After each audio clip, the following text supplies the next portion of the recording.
Yo, you are such an inspiration, man. Like real talk. I just Thank you. immediately Thank you. told Dave, I was like, yo, this is one of the guys that we've got to interview. He's got to be one of our first interviews of 2022. I was like, Dave is big into what is it? What is it, Dave? The bounce back. Bounce back. Dave is huge. He's been talking about the bounce back like since 2021.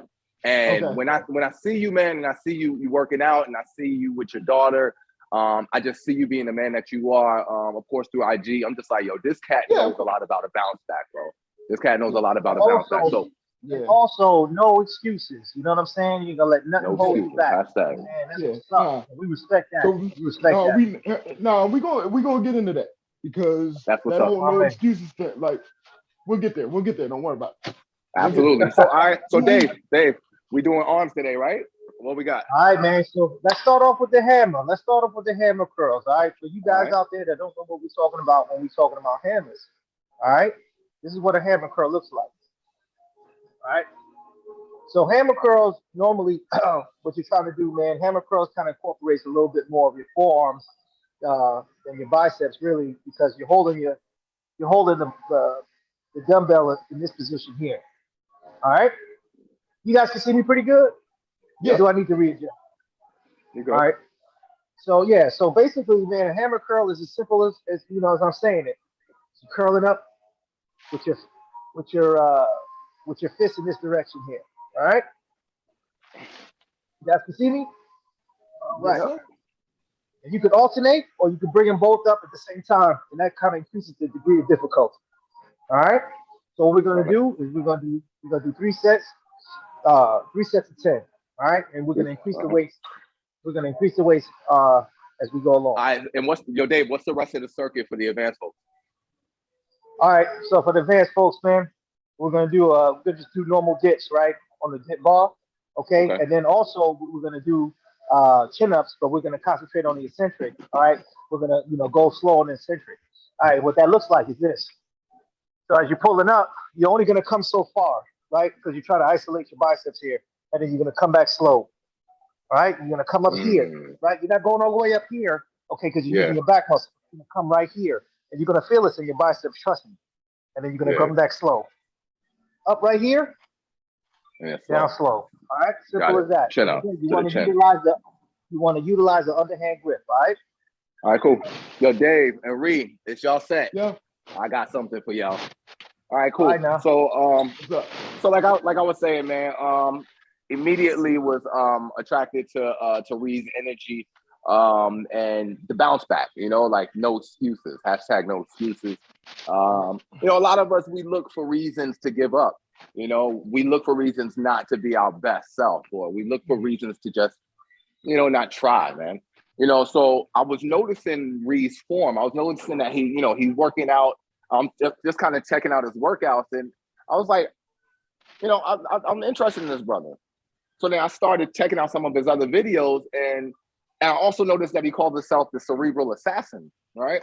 So not only is he an MC, not only is he an MC, because when you say cerebral assassin, I'm like, I know he's a thinker, right? So I'm like, he sparked my interest. So he's an MC, he's a hip hop artist, he's a family man, he's into fitness, but he also has cerebral palsy, right? Mm-hmm. So my mind is completely blown, right? Because I'm like, I've been watching, shout out to the Wu-Tang Saga, but I would, who was it? What's his name? He had two brothers. Was it Ghostface? Ghostface had two brothers that had cerebral palsy. They were stricken into a wheelchair. So we just coming off of season 2 of that, and I'm like, this brother, here it is. Ree has cerebral palsy, and this man is not only walking around, but he's lifting weights, bro. This man is lifting weights. You feel me? Yeah. So I'm like, what the fuck? So, I want to know more, man. Relax. I want to know more, man. So I did a little research, but I want to hear it from you. We want to hear it from you, man. What do you want folks to know? What should people know about cerebral palsy? Let me say this on camera. I said it in pre-production to you, brothers, but I want the world to hear this. My wife discovered your page, and she shared it to me. And when I saw that you brothers were working out, I was like, oh, this is dope. But then I heard the conversation. The conversation is what piqued my interest because it felt like therapy, which is Yeah. important to me anyway. But as a black man, it's even more important. So before I even get started on my journey, I want to thank you, brothers, for what you guys are doing and even having me on. I was going to support regardless. I didn't know I'd ever be on this show, but thank you. Thank you for that. Right? Welcome, bro. Now, Thanks for being here. I appreciate your testimony, man. That's dope. That's fantastic. No problem. No Fantastic. problem. So, what I want people to know about cerebral palsy or cerebral palsy, pronounce it however you prefer. There are multiple forms of it. The version that I have is spastic diplegia, which is the more mild version.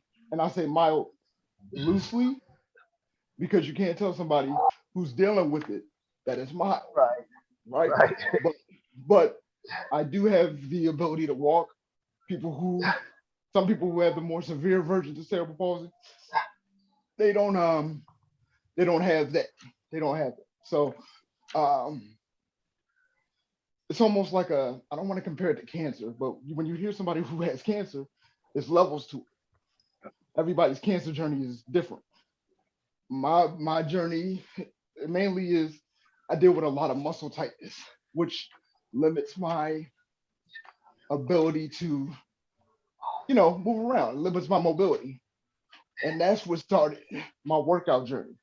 And I've always been like here and there with gym memberships, but after I had my daughter, I wanted to do more because in my head, I didn't want to be a statistic that went too early or went too soon and left my daughter here to fend for herself. Yeah. So if I can do anything to take care of my health, let's start. Yeah. And that's what my journey consisted of. It's not about body sculpting for me. I just want to make sure that I'm here for my kid long term. That's what started my journey. As far as fitness is concerned. You know what I mean? And like you said, I do make fitness posts, but I'm no fitness expert. I'm more so just documenting my progress for me. And if it inspires somebody along the way, then that's a blessing. That's a blessing. You know what I mean? It's definitely inspiring, bro. It is definitely inspiring, bro. Thank you, brother. Thank you. I appreciate it. Definitely inspiring, yo. Yeah.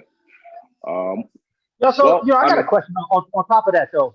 And so we talk about, the muscle tightness and that's the reason why you got into it in the first place. But what I really want to know, I mean, I think the world would want to know, right? What's up? What keeps you in there? You know what I'm saying? What keeps you in there? Because I know I like to make a lot of excuses myself. I mean, the beginning stages of my workout or my weight loss journey, I used to make plenty of excuses on, like, hey man, you know what I mean? Like, I'm not feeling it today, or I got to give my muscles a rest, or whatever have you. But what is like in the back of your mind, like the biggest thing is that it just keeps you back in there, like, because they tell you, man, you take 3 days off. You shouldn't take more than 3 days off because you get used to not going. You know what I'm saying? You just you get into a rut. But what keeps you in there? Man, so I told you in pre-production, I said, don't worry, we'll get there. You mentioned no excuses. And I said, don't worry, we'll get there. So I used to make excuses. In my I'm in my 30s now. In my 20s and in my teens and as a child, I would make excuses like, hey, I can't do this. It just wasn't meant for me.